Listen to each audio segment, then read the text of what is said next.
কার্পিন lotion.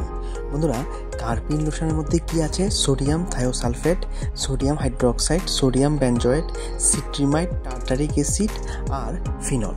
আর দেখুন এটার ভিতরে এরকম দুটি শিশি থাকে, একটার মধ্যে 1 নাম্বার দেওয়া আছে আর একটার মধ্যে 2 নাম্বার দেওয়া আছে। তো লাগানোর নিয়মটা বলে দিই। প্রথমে আক্রান্ত স্থানে 1 নাম্বার লোশনটা লাগিয়ে 2 মিনিট পরে তারই উপরে 2 নাম্বার লোশনটা লাগাতে হবে। প্রত্যেকবার নতুন তুলো ব্যবহার করতে হবে। 1 নাম্বারের জন্য একটা তুলো আর 2 নাম্বারের জন্য আবার আলাদা তুলো। মনে রাখবেন, ব্যবহার করার নিয়ম 2 বার, সকালে স্নান করার পরে আর রাত্রে শোবার আগে ব্যবহার করতে হবে। তো বলে দিই কি কি কাজে লাগে এই ওষুধটা।